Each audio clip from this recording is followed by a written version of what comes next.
queremos tão somente o cumprimento da lei.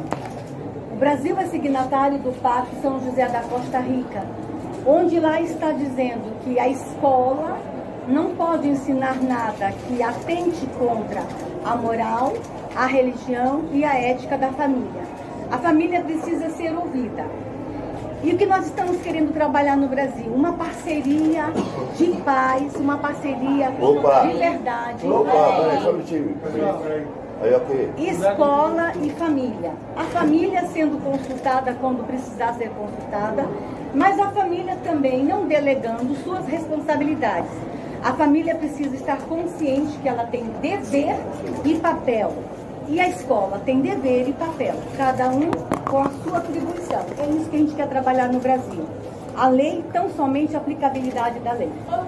Mas como falar de temas polêmicos que fazem parte da educação na escola, então dentro disso? De forma correta, obedecendo à especificidade das idades, com o professor preparado, como era muitos anos atrás, quando eu era criança. Tão somente preparar melhor o educador. Temos excelentes educadores prontos para fazer isso já em sala de aula, mas simplesmente nós queremos que as idades sejam respeitadas. O episódio de ontem, não sei se vocês acompanharam, as crianças tinham apenas 10 anos de idade e estavam aprendendo sobre sexo anal com 10 anos e os pais não ficaram confortáveis. Então, a família precisa ser ouvida nesse processo. Precisamos de falar de temas polêmicos da forma certa, usando o material correto e obedecendo à idade das crianças. E se alguma coisa estiver errada na avaliação dos senhores, o que vai acontecer? O que é errado? Para as câmeras, ministra, por favor. Nós já temos o conceito do que é bom, do que não é bom. O professor tem bom senso. Gente, por favor, não vamos, de forma alguma, instaurar uma guerra contra a escola. Sou educadora, a escola precisa ser valorizada, nossos educadores precisam ser respeitados e valorizados. Tudo que a gente quer é uma parceria de escola e família e é possível. É possível e lembrando que os educadores precisam ser amados e respeitados nesse país. Ô ministra, mas como é que... A senhora falou como vai funcionar esse canal de denúncia assim? Os pais vão denunciar o quê? É via telefone? Será anunciado pelo Ministério da Educação. Então, como não é a minha pasta, eu vou me preservar no direito de não falar sobre a pasta da educação. Mas aí vocês estão aconselhando eles? Como fica esse diálogo com famílias em situação de vulnerabilidade? Crianças que têm famílias em situação de vulnerabilidade. Nós vamos proteger essas crianças também. Tem muita gente que fala, mas a criança que tem a família que não fala de assuntos polêmicos. O educador é suficientemente sábio para identificar qual é esta criança e a forma de conversar com essa criança. Não vamos subestimar a inteligência de nossos educadores. Vai ter alguma tipo de formação para esses educadores? Eles já estão preparados, eles só vão receber material adequado. E vou dizer uma coisa, gente, isso é um clamor dos próprios educadores. Não é a ministra que está inventando nada. Os próprios educadores estão querendo ajuda. Os educadores podem sofrer algum tipo de sanção dependendo das denúncias que chegarem a esse canal? Como é que vai funcionar? Não, o Ministério da Educação e o nosso Ministério vai trabalhar no sentido de ajudar esse educador e não a punir esse educador. Que tipo de ajuda, ministra? O que a gente escuta muito quando a gente entra nesses debates com as pessoas favoráveis e contrárias ao ponto de vista da senhora, é que isso seria uma censura à educação. Por exemplo, se for falar de educação sexual com as crianças na escola, ensinar o que a gente aprendeu na escola, tipos de reprodução, enfim.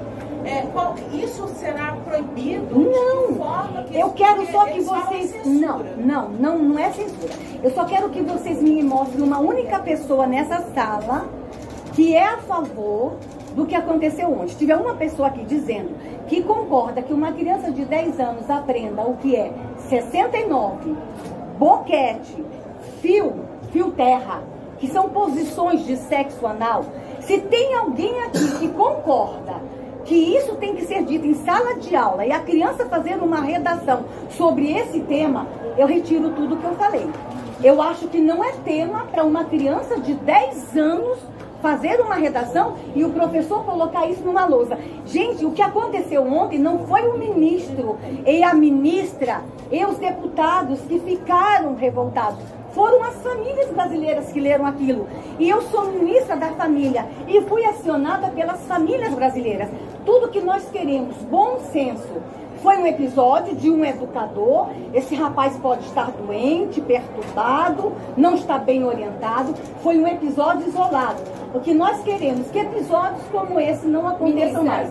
É possível falar sobre todos esses temas de uma forma didática, de uma forma educativa. Ministra, mas hoje repercutiu a história de um colégio adventista em Belém, que também colocou na prova, insistindo em usar o termo homossexualismo e não homossexualidade, e também fazendo questões sobre se seria uma opção a questão da orientação sexual de uma pessoa.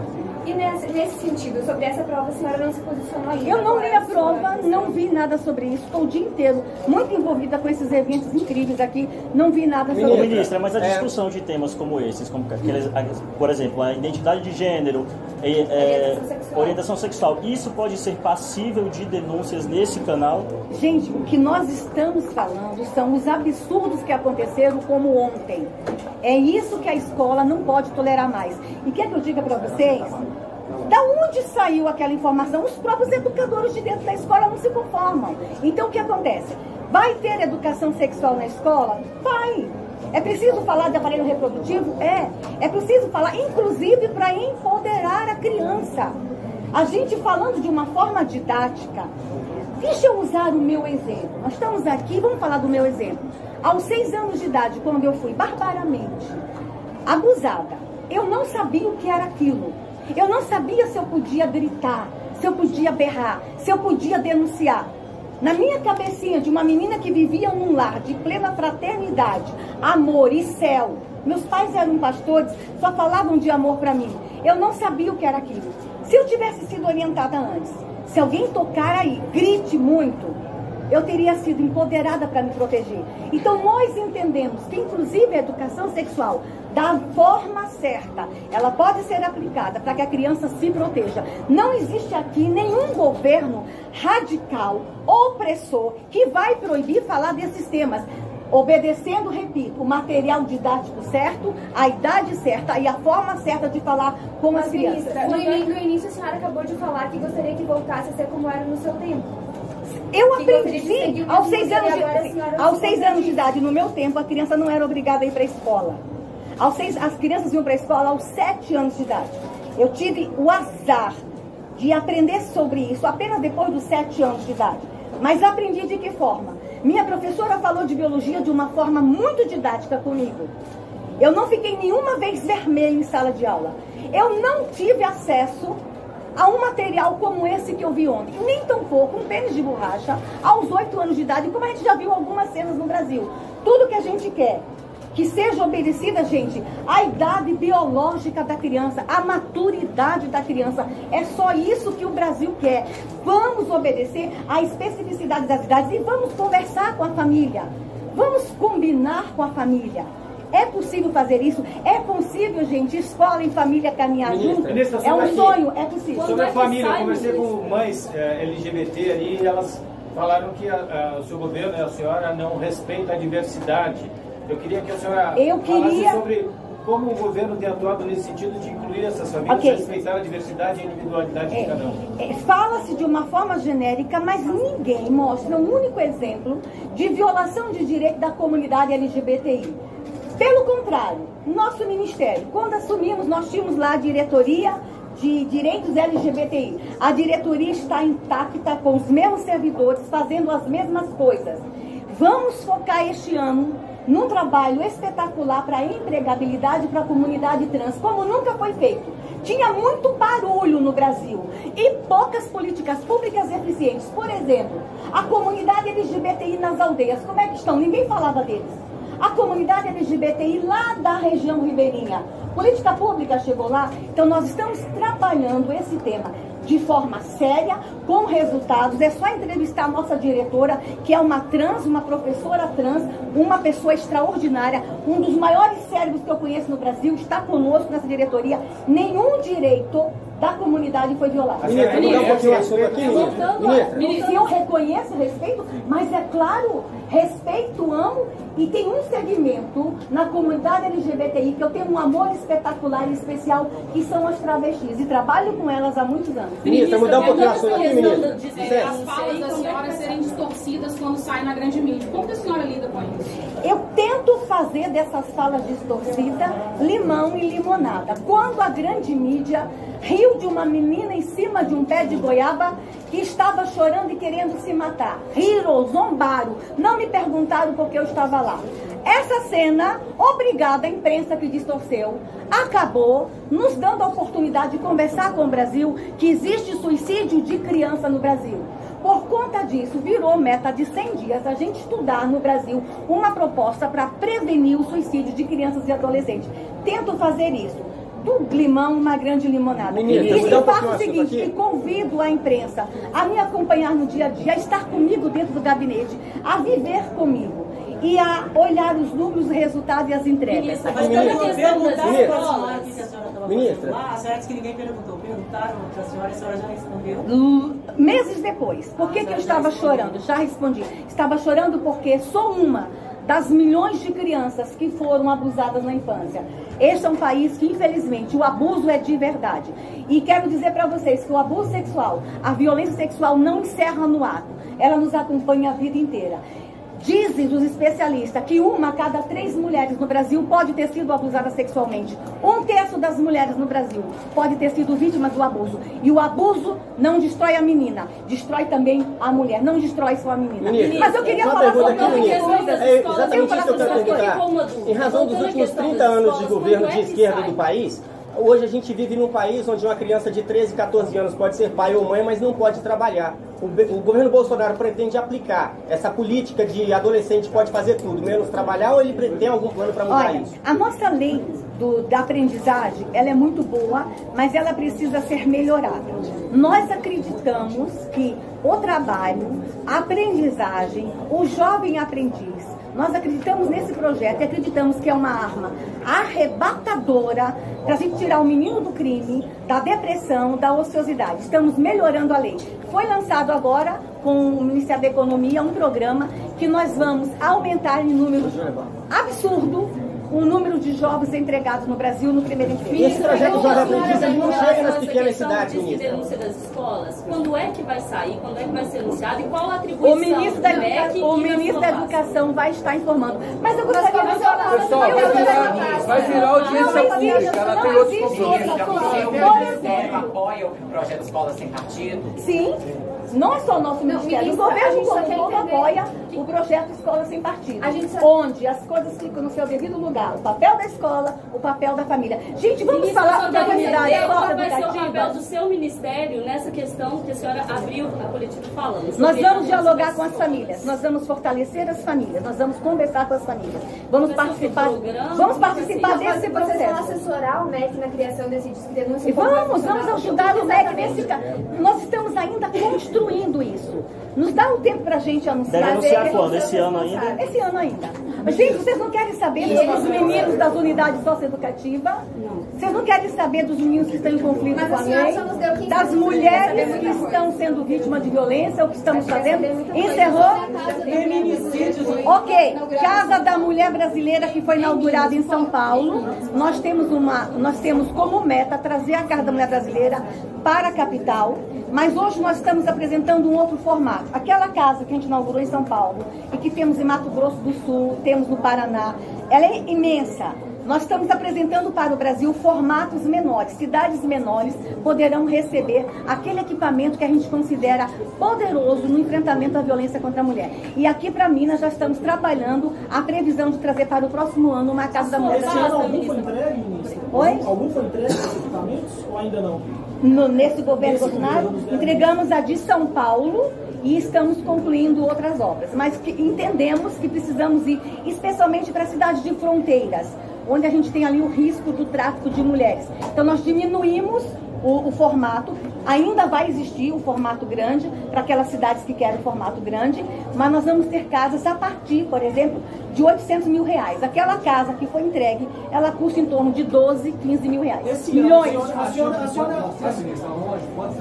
Olha, como o nosso ministério não tem orçamento próprio, nós trabalhamos com emendas parlamentares, nós estamos conversando com os parlamentares de Minas para indicar a emenda e a cidade que eles desejam, querem e sentem que há maior necessidade da Casa da Mulher Brasileira. É a parceria do federal com o governo, a bancada federal com o nosso ministro. Só sobre essa questão orçamentária, né? Em comparação com os outros anos, a pasta de direitos humanos teve um menor orçamento dos últimos anos. Tem alguma conversa no governo para tentar mudar isso para os próximos anos? Olha, conseguir ter dinheiro para fazer essas casas? Na verdade, veja só, o orçamento do Ministério é 200 milhões, o orçamento dele se manter.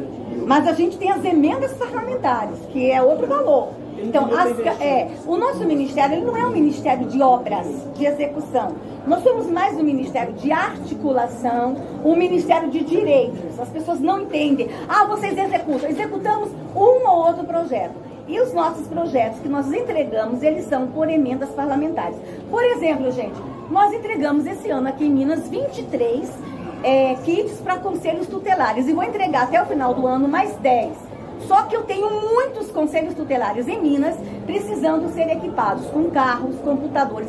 Eu ainda tenho conselheiros tutelares em Minas, pasmem, atendendo de bicicleta. Então nós estamos lutando para equipar todos os conselhos por meio de emendas parlamentares. Mas o presidente Bolsonaro, por exemplo, ele tem essa intenção de ajudar o ministério a se equipar mais, passar a ver... Olha, deixa eu dizer para vocês, como tem? Como tem? Veja só, unidade socioeducativa. Uma unidade socioeducativa custa de 18 a 20 milhões de reais. Eu recebi o Brasil com um DER de 62 unidades. Os governos anteriores não investiram no sistema socioeducativo, nem no meio aberto, nem no preventivo e nem nas unidades fechadas. Aqui em Minas, vocês estão com um DER de 5 unidades. Nós vamos ter que entregar para vocês 5 unidades. Custa 18 milhões. Aonde eu vou arranjar dinheiro? O governo incluiu as unidades socioeducativas no PPI, no plano de investimento.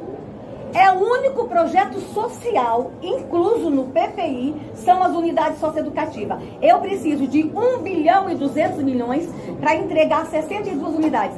Nós temos mais de 5 mil meninos em conflitos com a lei que precisam ir para a unidade fechada. E eu preciso tirar esses meninos da rua para protegê-los. Se eles ficarem na rua, poderão morrer. Se ficarem na rua, poderão estar aí vítimas de facções. Eles precisam ser acolhidos e precisamos cuidar desses meninos. 5 mil na rua. Eu tenho meninos com 3 homicídios na rua. Ele precisa ir para uma unidade. Ele precisa ter o direito de ser recuperado. E também de tirá-los do crime. Onde encontrar esse dinheiro? Nossas unidades socioeducativas foram absorvidas como parte do PPI. Prova que o governo Bolsonaro está muito preocupado com o nosso ministério. Ministra, a senhora prevenção à violência para essa turma, né, para esses meninos vulneráveis? Veja só, lá na escola, a violência, nós vamos trabalhar muito com a escola, com a família. Por exemplo, gente, vai ser anunciado nos próximos dias... eu não podia falar. Agora entrega. Nós vamos anunciar no próximo dia, o governo vai anunciar, educação, creche para todos. O objetivo é em 2 anos, prepare-se, nenhuma criança fora da creche. E nós vamos conseguir isso e vocês vão ver que forma extraordinária nós conseguimos solucionar esse problema. Deixa o meu colega anunciar. Crianças na creche, creches melhores, creches bem equipadas, o pessoal cuidando. Que idade creche? De 0 a 4 anos é creche. Mas é com algum ministério? A educação vai anunciar, prepare-se. Nenhuma criança ficará fora da creche. Ministra, gente, só para entender. Nenhuma criança ficará para trás neste governo. Ministra, esse canal de denúncias que vai Você está muito preocupado ele com o vai canal de denúncias. Você não está preocupado com os vovozinhos, não. Ele vai ser as mulheres, os índiozinhos. Não, com todos, claro, ministro. Eu só queria entender, ele vai fazer parte desse pacto, maior pacto pela infância, que a senhora até anunciou no seu Twitter na semana passada. O pacto pela infância. Prepare-se, vocês receberão em logo o anúncio do maior pacto pela infância do Brasil. Ouso dizer, do mundo. Do mundo. esse canal não estava previsto, mas eu vou sugerir que ele entre também como pároco, porque vai proteger crianças. Ministra, uma questão aqui de Minas Gerais, o Memorial da Anistia. A Procuradoria pediu para que vocês explicassem quais os planos, do que fazer com o projeto, para que ele não, a recomendação é que o memorial não seja abandonado. O que vocês têm desde agosto? Diga a senhora, olha, eu falo com tanta tristeza. Vocês, Minas, foram lesados. Vocês iam receber um excelente patrimônio, que era o Memorial da Anistia, mas há fortes provas de desvio de verba. Não tenho dinheiro para encerrá-lo. Nós estamos estudando junto com a AGU, TCU, com todos os órgãos de controle da União, para saber o que nós vamos fazer com este prédio. Não vai ficar abandonado, ele vai ter um destino. Só que o nosso ministério não tem dinheiro para fazer. E com o projeto do memorial em si, ele pode ser feito em outro lugar, em outro formato. Nós vamos entregar o memorial em outro lugar, em outro formato, que caiba no nosso orçamento. Que caiba. Outro lugar em Belo Horizonte, se não der, em outro lugar. Vai depender se tiver terreno aqui, espaço aqui. Fora do estado, é possível que não seja em Minas. A senhora vai participar do vídeo E esse desvio é desvio de verbas aonde? Desvio para... Vocês acompanharam a investigação? Sim. Já entrevistaram o delegado? Há coisas que ainda estão em segredo de justiça. Então eu tenho uma limitação para falar. Mas acredite, foi feio o que fizeram. Desrespeitaram os anistiados do Brasil. Desrespeitaram esse público. O que fizeram com os anistiados foi uma vergonha. Infelizmente estourou na minha mão. Mas eu vou respeitar os anistiados. Eles terão o memorial dele. Não neste valor aí, porque nós não temos dinheiro. Nós estamos priorizando a criança. O Ministério era contra o projeto em si. Inclusive criticava o uso da palavra anistia, retomava a raiz grega e tudo mais, né? Veja só, o que aconteceu? Usaram essa história de anistia, usaram e não deram as respostas. A comissão de anistia, gente, ela tem um período para poder analisar aqueles requerimentos. Essa comissão se prorrogou. Nós temos, eu vou analisar agora. Mas falando do memorial, ministra. Mas por que a justificativa? Eu vou analisar agora requerimentos que chegaram na comissão do ano de 2001, aonde esse povo estava que não analisaram esses requerimentos. Idosos morreram esperando esse dinheiro e os requerimentos deles não foram analisados. Então ficava se falando de anistia, se falando de memorial e respostas não eram dadas. Este governo vai dar resposta. Nós vamos respeitar os anistiados. E o que significa a palavra anistia? Esquecimento. A palavra anistia significa reconciliação. A palavra anistia significa povos unidos. Então é isso que a gente vai fazer. Nós vamos entregar as respostas e nós vamos viver feliz nessa nação. O passado ficou lá atrás. Vamos aprender as lições do passado, mas vamos caminhar. Não vamos mais viver de Eu não fui convidada ainda. Mas se for convidada, não sei, vou pensar.